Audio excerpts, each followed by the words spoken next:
Hello, everyone, and welcome to the Power Within podcast. I'm your host, Alethia Jackson, founder of the Ultimate Power Play, an executive leadership platform and community that brings together women leaders across sectors, including healthcare, finance, technology, government, philanthropy, and culture, to build trusted and authentic relationships, exchange strategic insights, broker partnerships, and help shape the future of industries.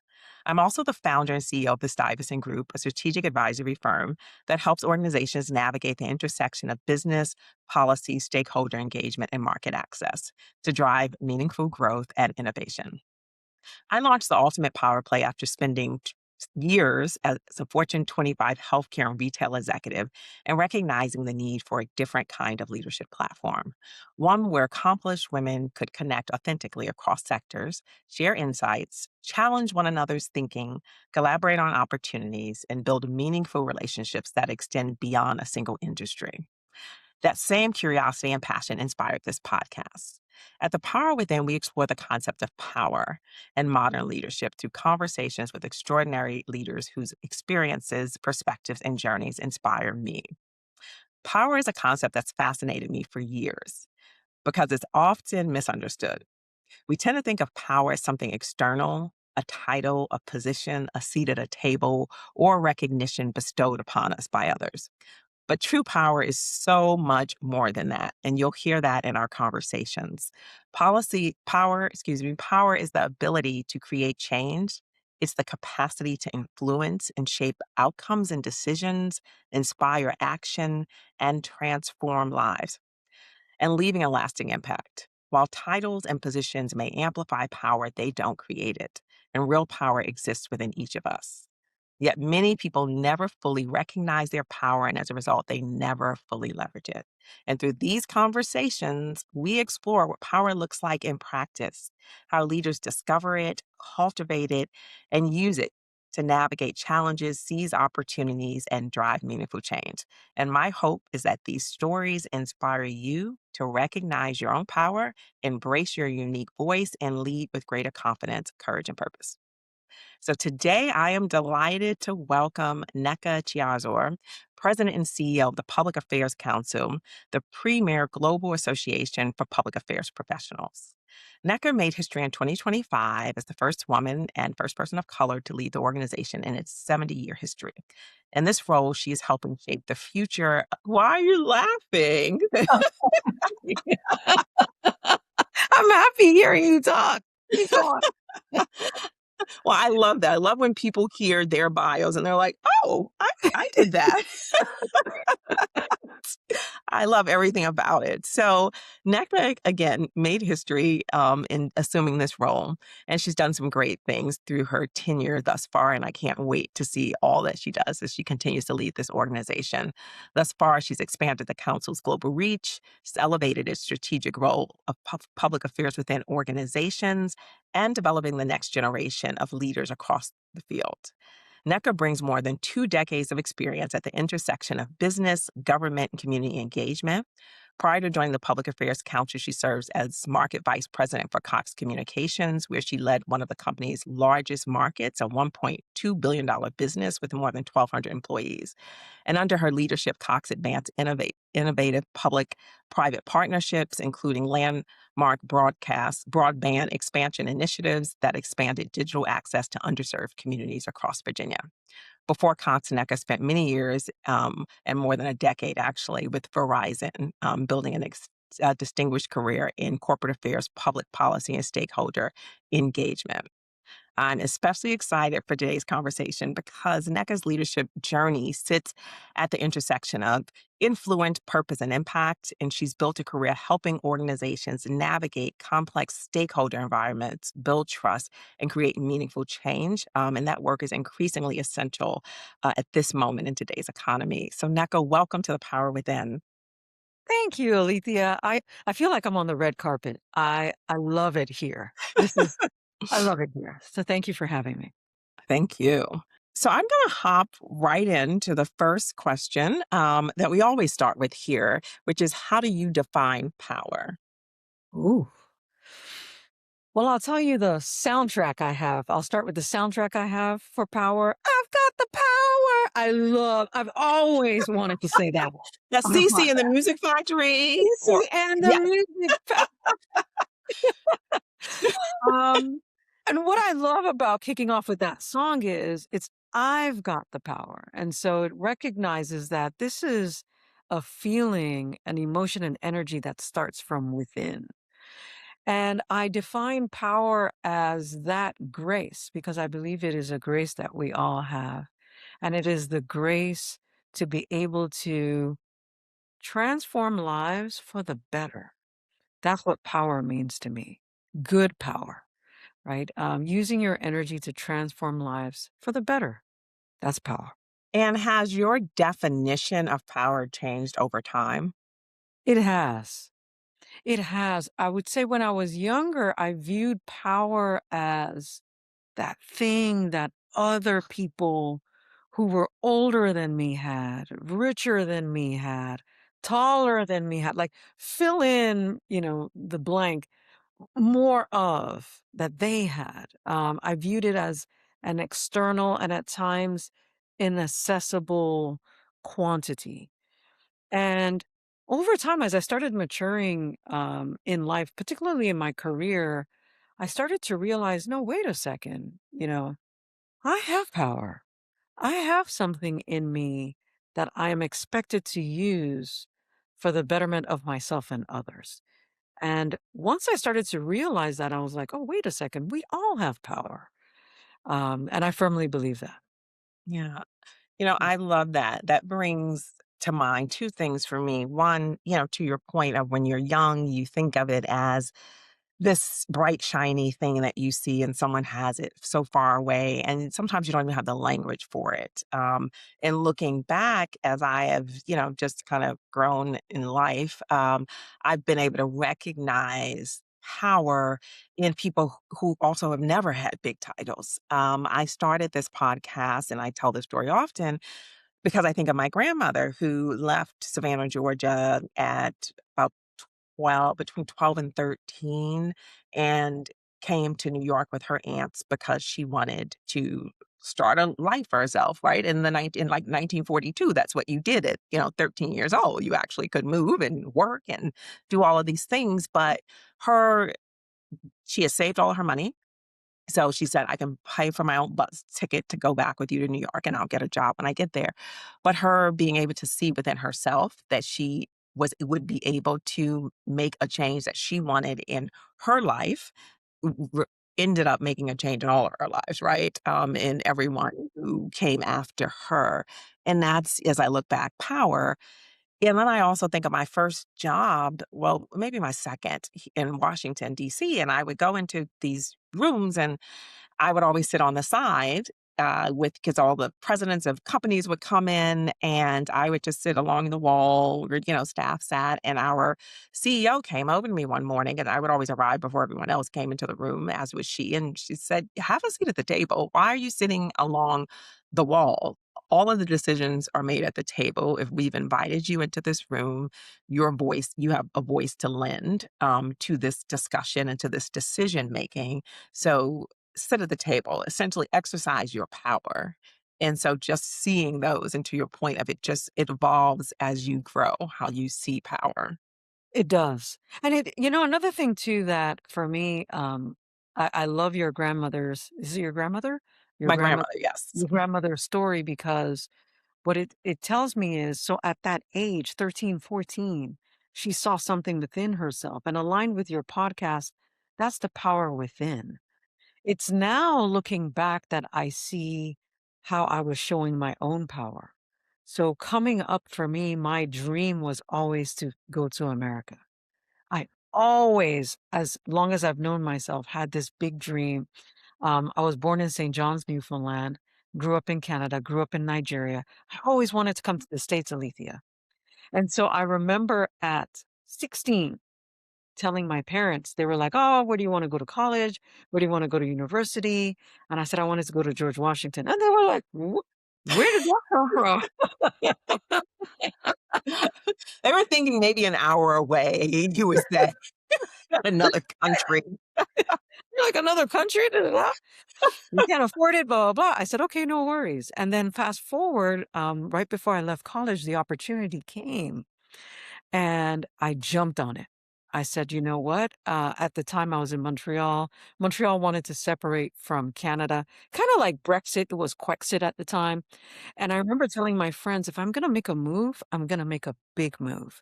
And the move I want to make is I want to go to the States. This is my opportunity to do that. And so I say this all to say that it's also the power of words and vision because when I moved here, I pinched myself saying, this is what you wanted to do at 16. Like you knew it within yourself, right? And you allowed yourself to be in environments and to create that power shift to make this happen. So God bless your grandma. Shout out to all those young people with dreams out there, seriously, who Yes. want more for themselves, who are willing to step out of their box. Mhm. It can be daunting, it can be scary, Yeah. but now looking back, it's a power move. Right. Yeah. Yeah. Yeah, Mm. take the risk, Take the risk. do it scared, and, no one says you don't have to be scared, but still do it, and Yeah. you'll figure it out along the way. Yes. So, Nneka, as you come into this role and, we've heard how you have navigated numerous roles, to different positions, how you have successfully, um, implemented projects, driven outcomes. Tell me, is there one superpower that you have that you sort of go back to each of the times that you take on, these new roles or assignments? Hmm. One, because I've got many. Okay. All right. Let's talk about them. I would say, you know, um, listening is one of my superpowers, and really listening to myself, listening to others, listening to the moment, and being able to move quickly on what I'm hearing. And so knowing, for example, I just go back again to my younger self that there was something within me that said, you really, really want to get to the States. Right. And when I look back at my life in America and my life since I've come to America, I would not be where I am today without that superpower of listening. Fast forward to the opportunity to lead the Public Affairs Council. I remember when the search firm reached out to me and approached me about the opportunity. And I have been a bona fide council member. I love me some Public Affairs Council. I've So heard you speak at the Public Affairs Council yes, prior I to taking this spoken role. at the council. Speak there often. Yeah, I'd always loved the council. I had never thought of myself leading a nonprofit organization. It wasn't something I thought about.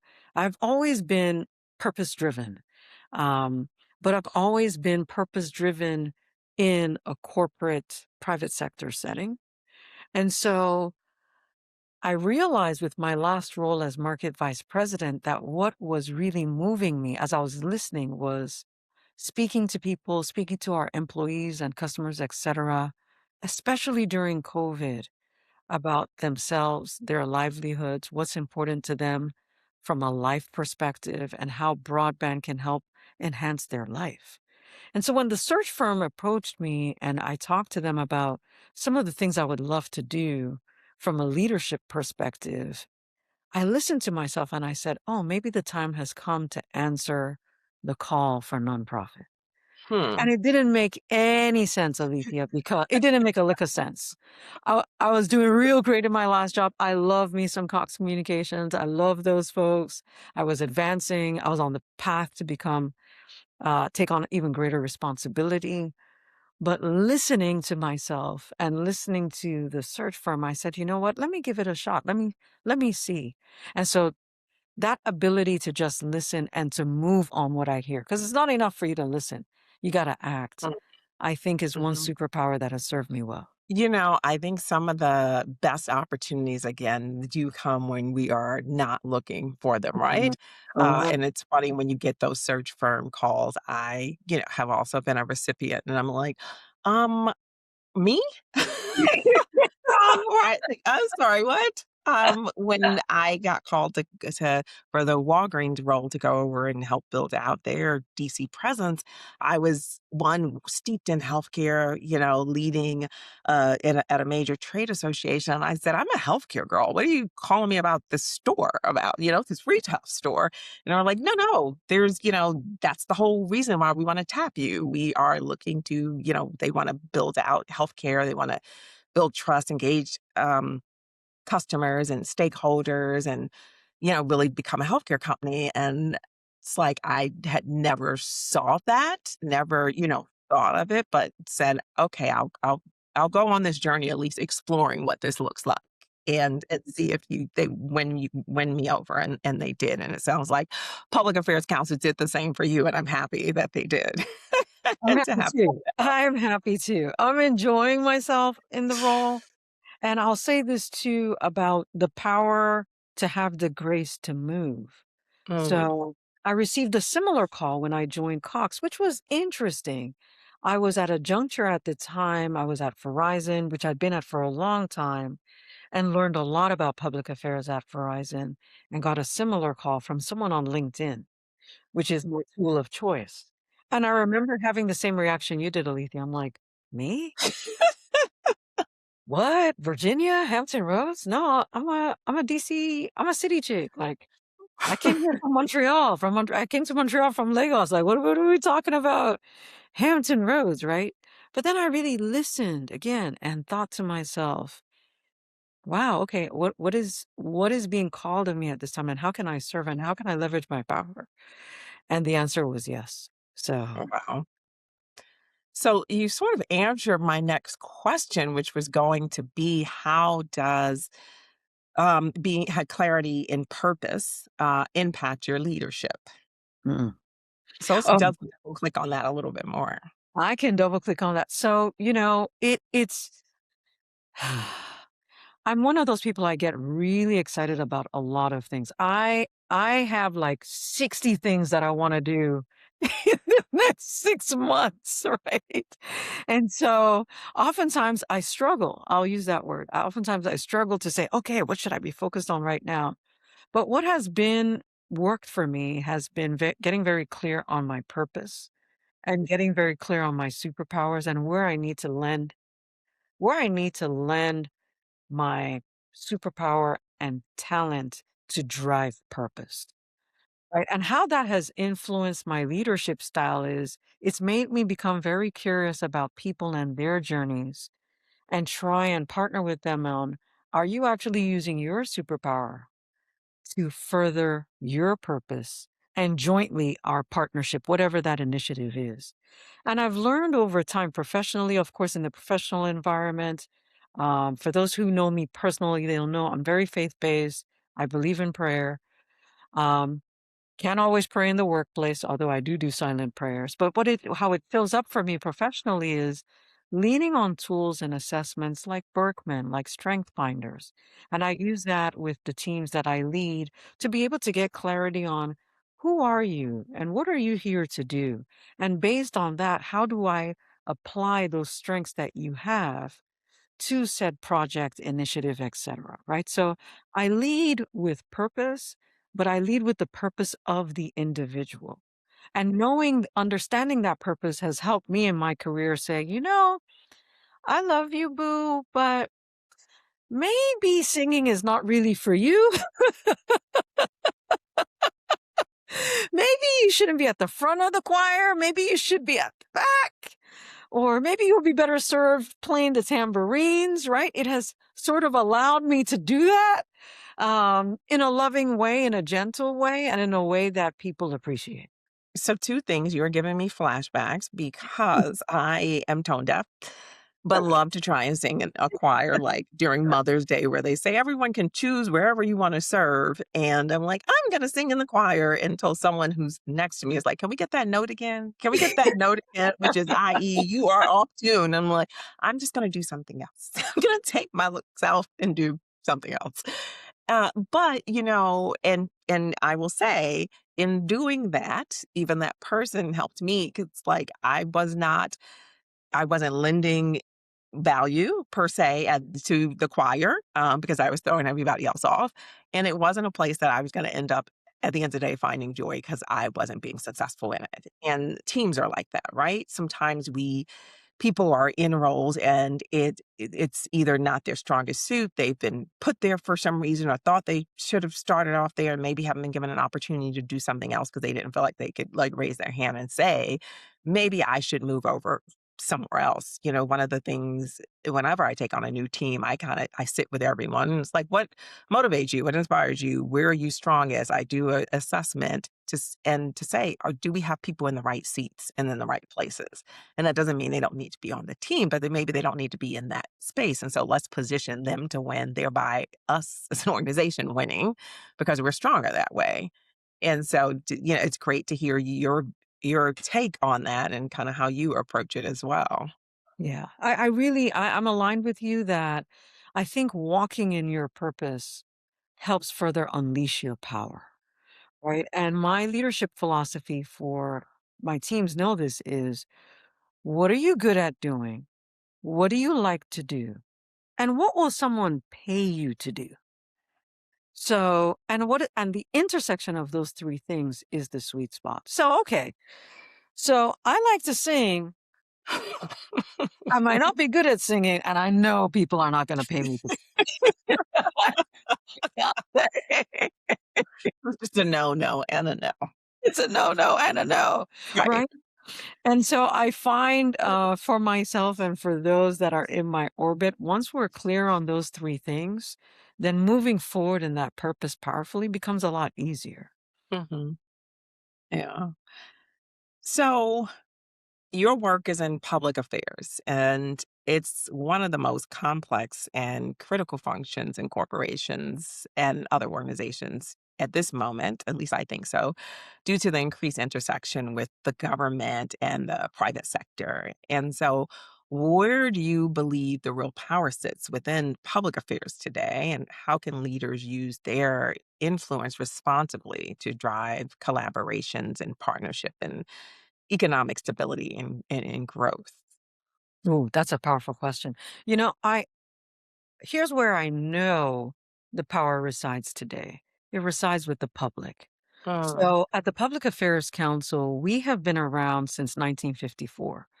We were established at the urging of President Dwight Eisenhower, who wanted to bring the private sector and the public sector together. Essentially, his dream was to create effective corporate citizens, right? And the organization was called the Effective Citizens Organization back in 1954. Over time, we formalized, we recognized that public affairs, engaging and influencing the public was a serious profession. And so we rebranded to the Public Affairs Council, et cetera.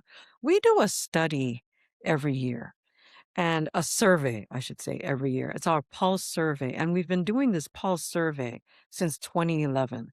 And the survey is essentially what do Americans think about business right now? Our last Pulse survey was conducted this March 2026. And what we found is a plurality of Americans expects the public to speak up on matters pertaining to their economic life. So the public essentially is saying, 43% of them, that we expect corporations, businesses, nonprofits, etc., to talk to us more about matters that impact their economic life. So that was one big finding. The second one, which for me was surprising, was 54% of our respondents believe firmly that corporations should do more or should at least do more to hold true to their climate commitments, Alethea. Climate. And so that made me realize wait a second. We in public affairs, those of us who practice the right to petition, the opportunity to influence stakeholders, be it employees, government officials, etc., we in this moment have been so focused on one arm of the stakeholder group, and that's the government, without paying attention to those who really hold the true power even of government, and that is the public. And that public is telling us loud and clear that they expect us, right, to continue to hold true to the commitments that we've made to society, certainly on the climate side, but essentially to speak to us about what matters to them economically. Only 39% of respondents were aware of what corporations are doing in these economic times. That is a huge gap. And that is an opportunity, though, I think, for a lot of businesses. And when I say business, I mean both profit and nonprofit, to do more to engage the public for the sake of, again, prosperity, economic development. Talk to folks in plain English about what you're doing to make their lives better. The power is with the public, Alethea.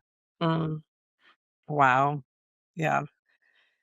That's on to your point. The public is the voter, they're the consumer, they're the workforce. The public is Yes. everything.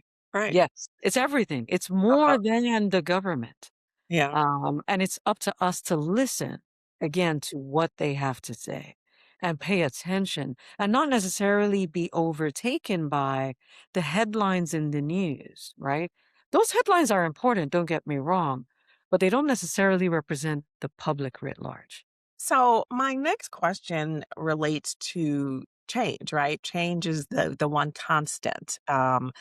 If you sit in Washington, we change every 2 years or, every however often. It's constant change every day, really.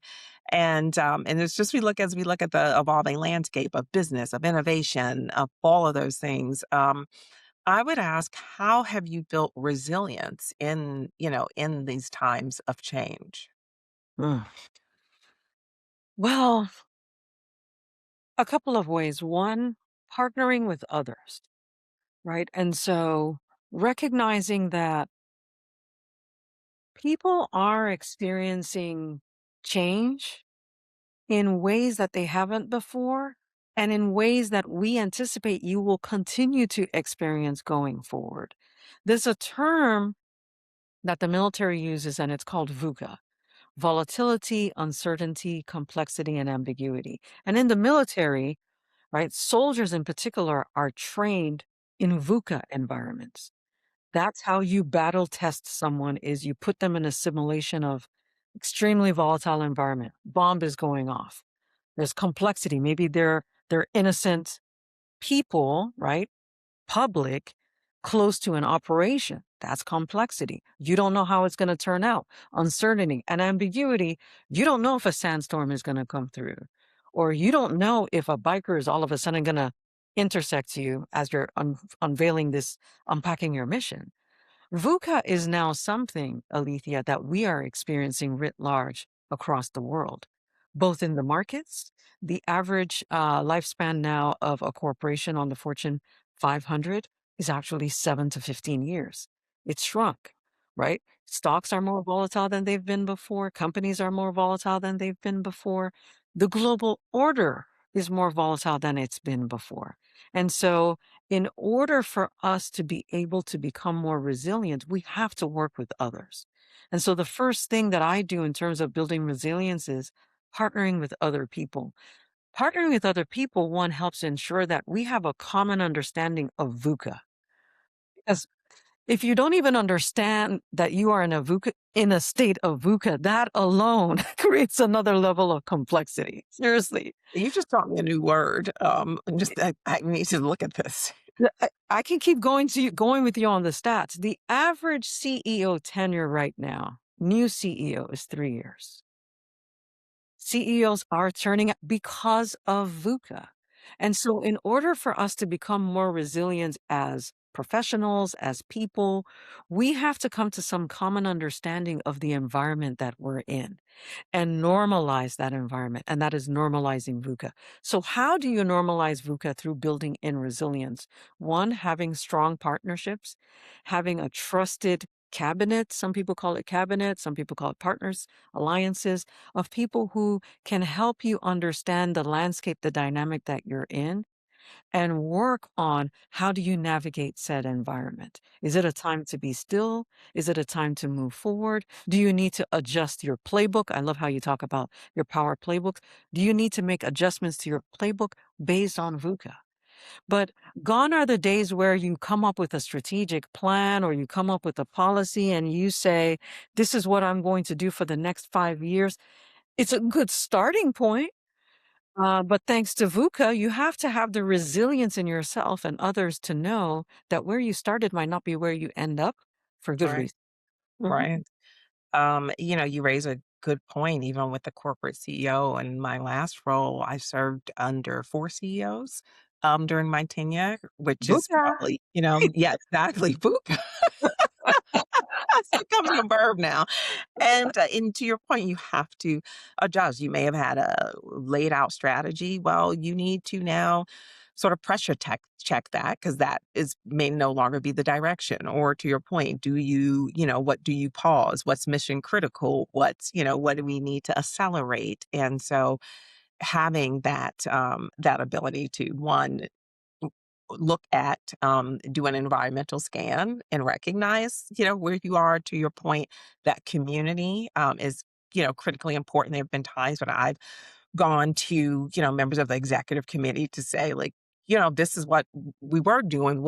How are you reading these tea leaves? And to your point, they either say, like, I would not prioritize that at this moment, or maybe you raise this, or focus on this instead. And so being able to tap into those leaders, that community, those partners for advice. And the other piece of that is, how do I support you in this moment and your priorities? Yes. And Yes. especially when you sit in a corporate affairs role. And Yeah. so, continuing to again align to those business leaders and making sure whatever that strategy is supporting them at that moment. So for Yes. sure.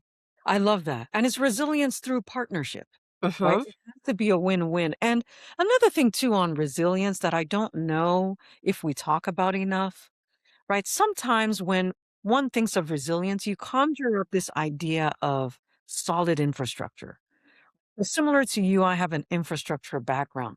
Resilience is not rigidity. Resilience is being able to hold through the fire. And sometimes holding through the fire or the ice requires adaptability, requires agility, but it certainly requires partnership, right? And I think resilience in this time of VUCA, which is going to be normalized, is going to require not just adaptability, but partnership. You can't play VUCA alone.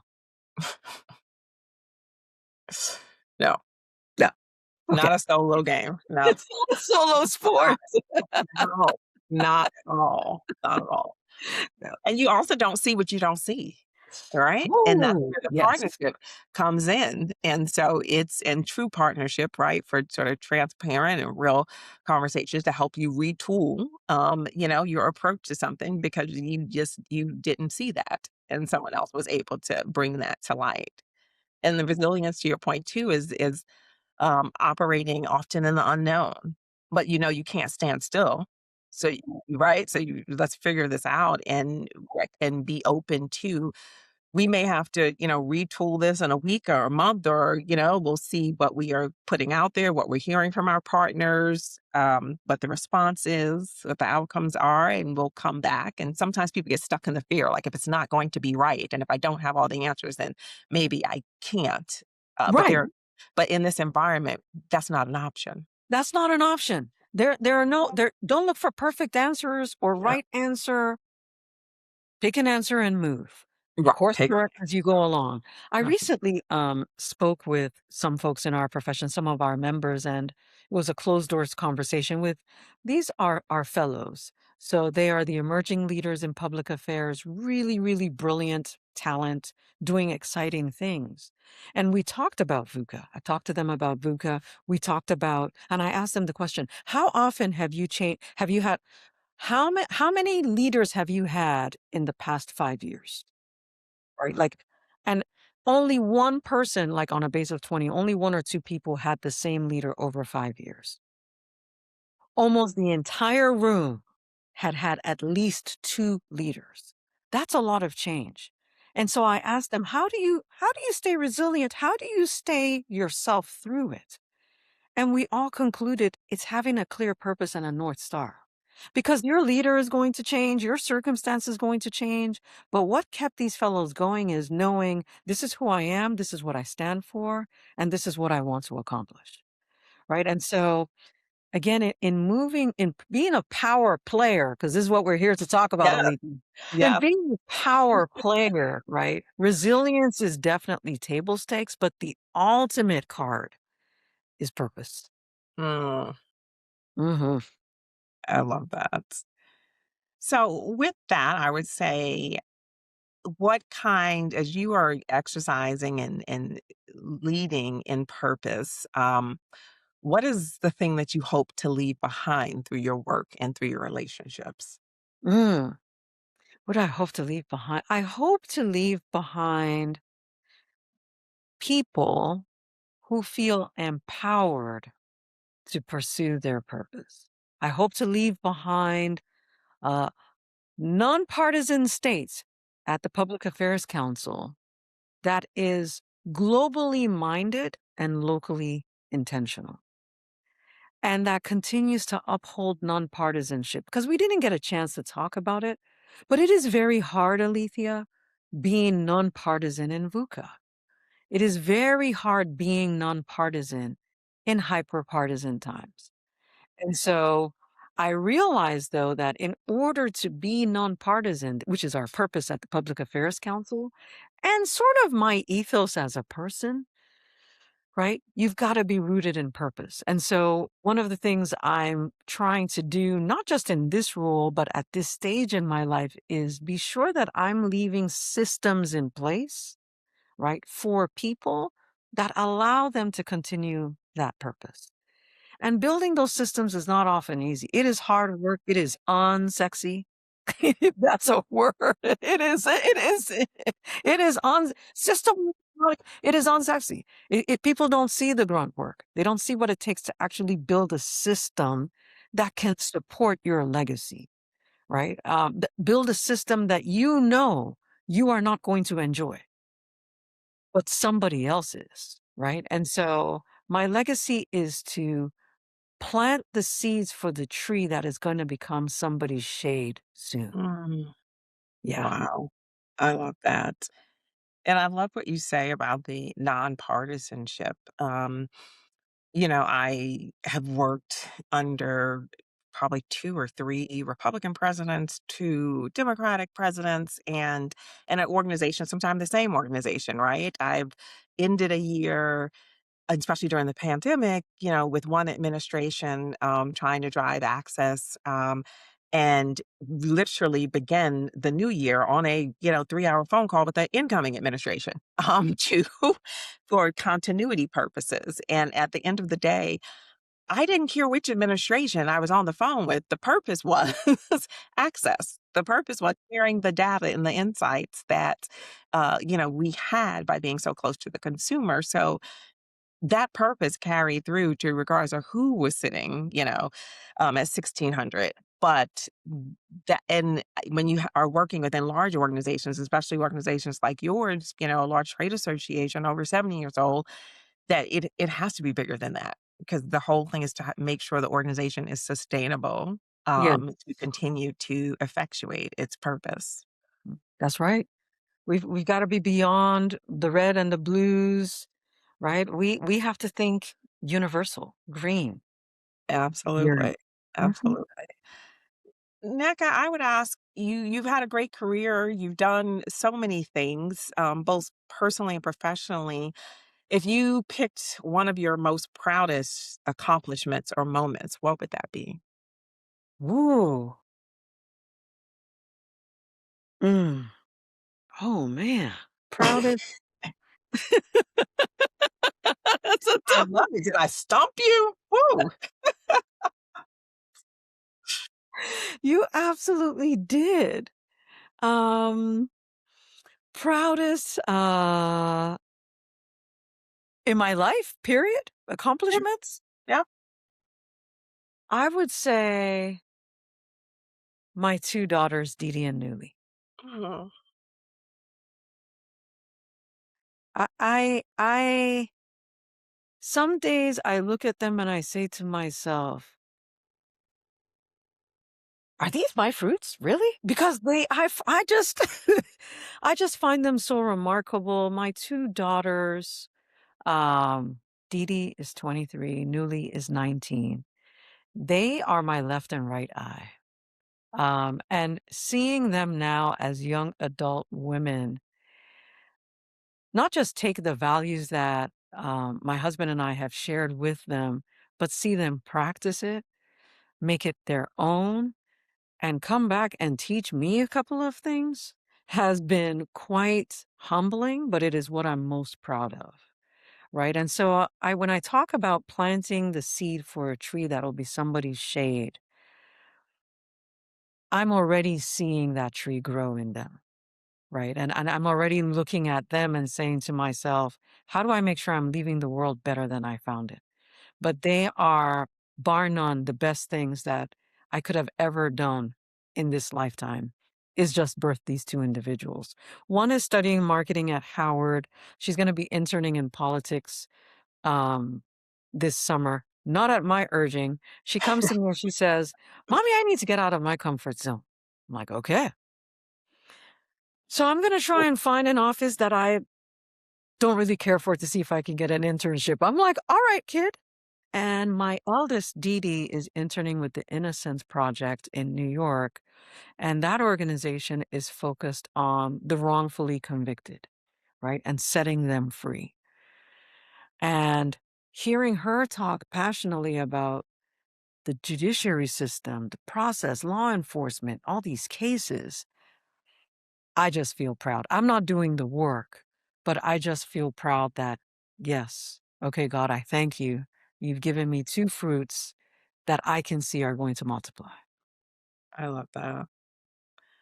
So, Nneka, as we close, I'm going to say one thing. I feel like you need to write a book of poetry. You Really? have beautiful words. You need to write something. Okay. Right, whether it's a book of poetry, whether so you have beautiful words. I was an English lit major. And so Really? I'm always listening to words. They like mean so much to me. And it's like liquid poetry, just talking to you and Aw, hearing thank your you. thoughts. I am so So yeah. honored. I'm a computer science major who was scared of English. Oh, yes, my mom got me a tutor, and the book was called English Without Tears. Well, I'm gonna be on the lookout for your book. I can't wait. Um, so again, we are, this is a podcast and I talk to tons of power players about influence and power and their work and their purpose and passion. Equally important is how people play. It's so important that we don't take ourselves too seriously and that we step back. And so my question to you is, how do you play and what have you done in the last year to nurture yourself? Oh, that's a wonderful question. I love to play. Play for me is going to parties. I love going to parties. Nigerian parties, as far as I'm concerned, are the best parties on the planet because it's a When do fashion these parties show. actually start, though? We don't start on time. Just saying, we have our own schedule. So if you are invited to a Nigerian party and the invite says 7 o'clock, show up at 10 o'clock. I'm just Okay. letting you all know. I'm stereotyping. Yes, yes, I'm doing that. If you're going to a Canadian party and it says 7 o'clock, please be there at 6:30. Just saying.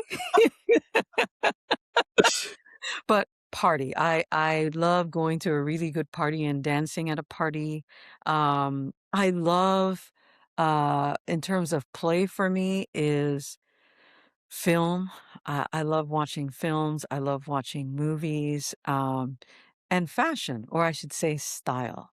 I love looking at magazines, catalogs, watching influencers on TikTok or Instagram working on interior design or working on a home or working on a travel location. So that's fun for me. The way I play is party, shop for fun clothes or help somebody get styled, A little bit of film and a little bit of travel. And how have I nurtured myself in the past year? You asked. So I went to this fantastic party in Lagos, Nigeria last October. My mother is actually, she owns her own fashion business, and so she manufactures bags, suitcases, etc. She's been in business for 40 years. And so her company is called Le Look, and Le Look turned 40 October 1. And Le Look, my dad, who's late, invested in her business, put me and my brothers through school. I worked there as a kid. It paid our bills. It paid my tuition. And so being invited to come for the 40th anniversary was a gift of a lifetime. I partied my butt off, Alethea. Me and my 70-something-year-old mama, we danced till we dropped with Oh, hundreds of people. Yeah, that party was off the chain. So I that's love how I it. nourished myself in the past year, and, I plan to go back this October for another party. Oh, Mhm. good. I Yeah. love it. More Well, than you asked for, I'm sure, but hey. no, I love all of this, and I need to check out, the website. So, Yeah. well, Nneka, thank you so much for this incredible conversation. It's been inspiring to learn more about your journey, your resilience, and the way you embrace power and community. And for everyone, please make sure to follow us, The Ultimate Power Play on Instagram, follow and LinkedIn, follow the podcast. Please subscribe to The Power Within. We can be found on Apple Podcasts, Spotify, and YouTube. And I hope that this story, while it may sound extraordinary, I hope that you remember that we each possess the same kind of power we discussed today and tap into your superpower. And I hope until next time that you surround yourself with those who lift you higher. Thank you. Amen. I've got the power. It didn't count. I'm thinking of like the New York club scene now.